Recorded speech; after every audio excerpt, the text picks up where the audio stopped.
Rồi cho mong người nào cái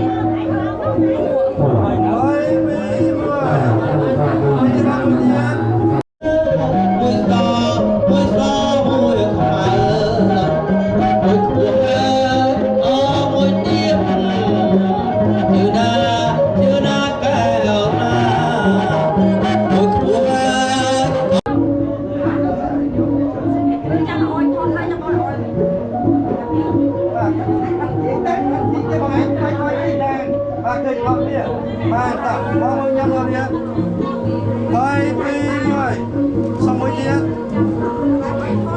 Ba.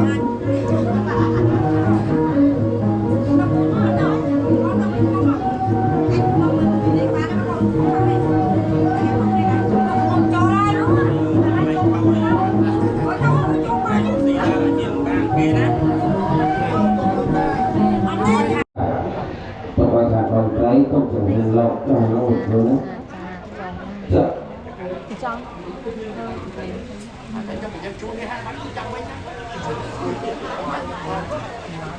subscribe cho kênh Ghiền Mì Gõ để không bỏ lỡ những video hấp dẫn.